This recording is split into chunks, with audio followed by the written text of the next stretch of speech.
CNE news में आप सभी का स्वागत है और अब लेते हैं खबर विशेष की ये खबर। आपको चंद बातें मैं जरूर बताना चाहूंगा। पिछले दिनों जब अदानी के मामले में राहुल गांधी ने सदन के अंदर लोकसभा भाषण दिया तो उससे मोदी पूरी तरह से बौखला गए और आपने देखा कि जब प्रधानमंत्री की बारी आई बोलने की तो उनको जवाब नहीं सूझ रहा था। राहुल जी के सवाल क्या थे और प्रधानमंत्री का जवाब क्या था, यह आपने और पूरे देश ने शाश्वत देखा। उसके बाद उनकी स्पीच को एक्सपंज करने का काम किया गया, उनकी स्पीच को पूरी तरह से काट दिया गया। पहली बार देश के इतिहास में हुआ है कि विपक्ष का नेता लोगों की बात करता है, भ्रष्टाचार पर सवाल उठाता है और उसकी स्पीच को बिल्कुल काट छाट दिया जाता है। और आज की प्रेस कॉन्फ्रेंस में आपने देखा कि राहुल गांधी ने जाकर स्पीकर से बात की। उन्होंने कहा कि आप मुझे बोलने का मौका दो। जब चार मंत्रियों ने उन पर आक्षेप लगाए, जब वो लंदन में जाकर बात उन्होंने की, देश की बात की, कुछ कमियां हमारे सिस्टम में उसकी बात की, तो उसको एक ऐसे माहौल बनाने की कोशिश की कि मानो कोई देशद्रोही हो, मानो किसी ने बहुत बड़ा देश के खिलाफ वहां पर बात कर दिया है। जबकि सोशल मीडिया में और मीडिया में आपने देखा कि मोदी जब जब बाहर जाते थे किस तरह की भाषा और शब्दावली का इस्तेमाल वो करते थे। पर राहुल जब सच्चाई बोलते हैं, सच की बात करते हैं, भ्रष्टाचार के खिलाफ बोलते हैं, तो उनकी बात को गलत बोल दिया किसी के बारे में। तो राहुल जी ने क्या कहा? राहुल जी ने कहा पत्रकारिता करनी है तो पत्रकार बनके करो, नहीं तो सीधा सीधा भाजपा का बिल्ला यहाँ पे लगा लो। ये हिम्मत सिर्फ आपके लीडर राहुल गांधी में है, सिर्फ वो ऐसी हिम्मत रख के बोल सकते हैं। फिर एक पत्रकार ने कहा कि आपको जज ने पूछा था कि माफी मांग लो, आपने माफी क्यों नहीं मांगी? उन्होंने कहा मैं गांधी हूं, माफी नहीं मांगूंगा। अगर माफी मांगनी होती तो देश में बहुत पहले हमारे पुरखों ने माफी मांग ली होती। अगर नेहरू ने माफी मांग ली होती तो 9.5 साल जेल ना काटी होती। अगर इंदिरा गांधी जी ने माफी मांग ली होती तो शायद अपने खून देकर शहादत न सहनी पड़ती। अगर राजीव गांधी माफी मांग लेते तो शायद शहीद न होते। ये उसी परिवार से राहुल गांधी है और उसी परिवार का हिस्सा आप सब लोग हैं, उस कांग्रेस परिवार का हिस्सा आप है।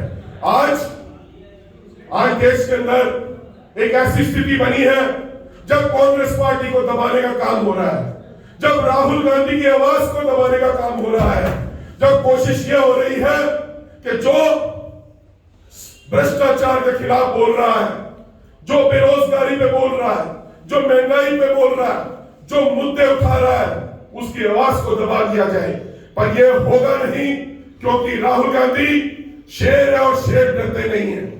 साथियों, एक बार सभी साथियों से मैं आह्वान करना चाहता हूं कि 2024 तक यह लड़ाई और तेज होगी। आज मैं खुश हूं कि आप सब लोग यहां पर इतनी बड़ी संख्या में इस मीटिंग में एकत्रित हुए हैं। कल हमें धरना यहां पर महात्मा गांधी जी की तस्वीर लगाकर कांग्रेस भवन के बाहर 2 घंटे के हम धरने पर कल यहां बैठेंगे 10 से 5 और उसके अंदर हम सभी साथी यहां पर एक अनशन करेंगे, एक आवाज मोदी सरकार के खिलाफ उठाएंगे। उसके बाद 35 के 35 ब्लॉकों में जिस तरह हमारे हरीश चौधरी जी निर्देश आपसे साझा करेंगे।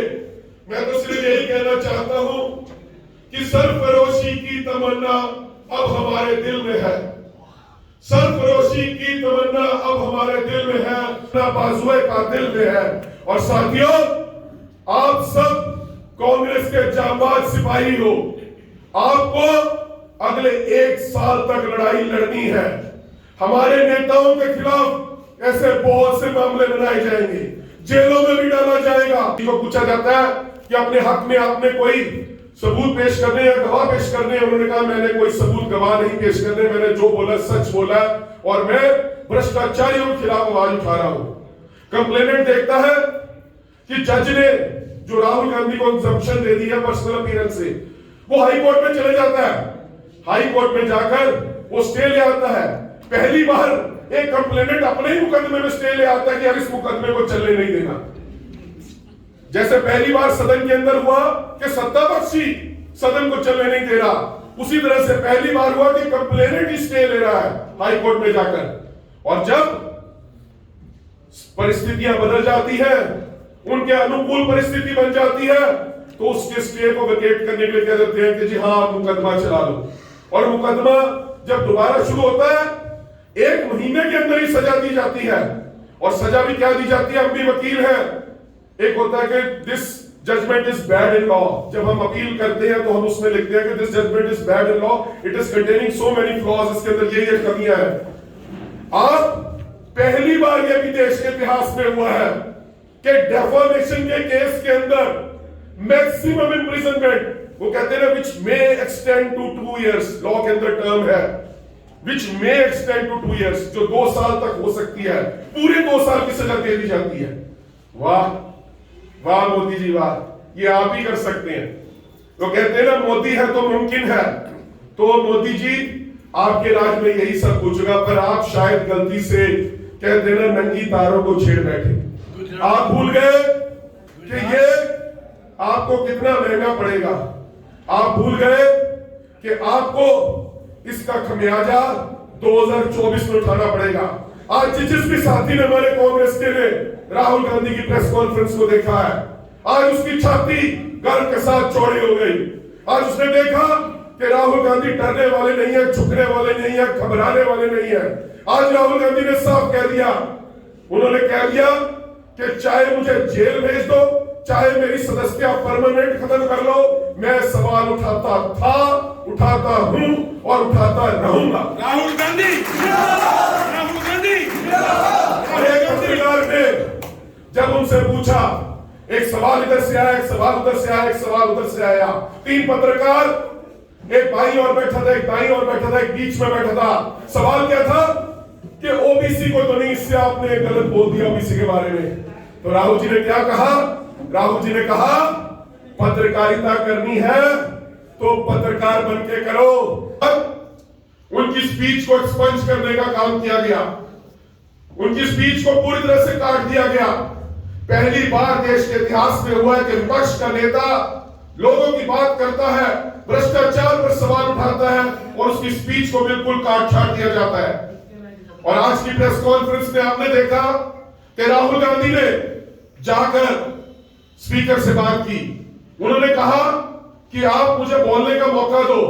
जब 4 मंत्रियों ने उन पर आक्षेप लगाए, जब वो लंदन में जाकर बात उन्होंने की, देश की बात की, कुछ कमियां हमारे सिस्टम में उसकी बात की, तो उसको एक ऐसे माहौल बनाने की कोशिश की कि मानो कोई देशद्रोही हो, मानो किसी ने बहुत बड़ा देश के खिलाफ वहां पर बात कर दी है।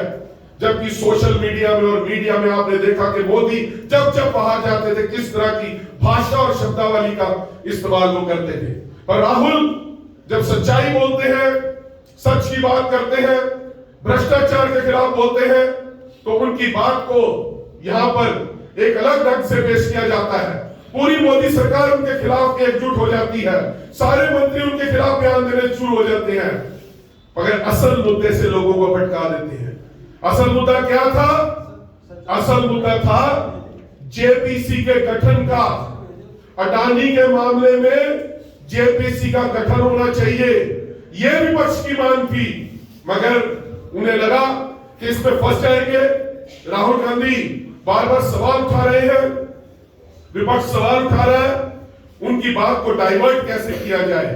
तो एक नई इन्होंने बात यहां पर एक नई सोच निकाल दी, एक नई बात शुरू कर दी कि राहुल गांधी माफी मांगे। पहली बार इस देश के इतिहास में हुआ है कि सदन के अंदर सत्ता पक्ष सदन को चलने नहीं दे रहा। आज तक सत्ता पक्ष कोशिश करता था, कभी भी सदन नहीं चलता तो सत्ता पक्ष की कोशिश रहती थी कि सदन चलना चाहिए, लोकसभा और राज्यसभा चलनी चाहिए। मगर पहली बार मैंने कहा देश के इतिहास में हुआ कि सदन को ना चलने के लिए सत्ता पक्ष ही जिम्मेवार था। तो साथियों, इस तरह की विकट परिस्थितियां देश के अंदर बनती जा रही है और एक के बाद एक राहुल गांधी जी को प्रताड़ित करने के लिए, तंग करने के लिए उनके ऊपर हमले किए जा रहे हैं। राहुल गांधी जी ने 1 महीना पहले जब भारत जोड़ो यात्रा चल रही थी, श्रीनगर में एक बयान दिया था। उन्होंने कहा कि जब मैं भारत जोड़ो यात्रा के दौरान चल रहा था तो बहुत सी ऐसी महिलाएं मुझे आकर मिली जो पीड़ित थी, जो दुखी थी, जिनके साथ अत्याचार हुआ था, जिनके साथ बलात्कार हुआ था। CNE न्यूज के साथ बने रहने के लिए आप सभी का बहुत बहुत धन्यवाद।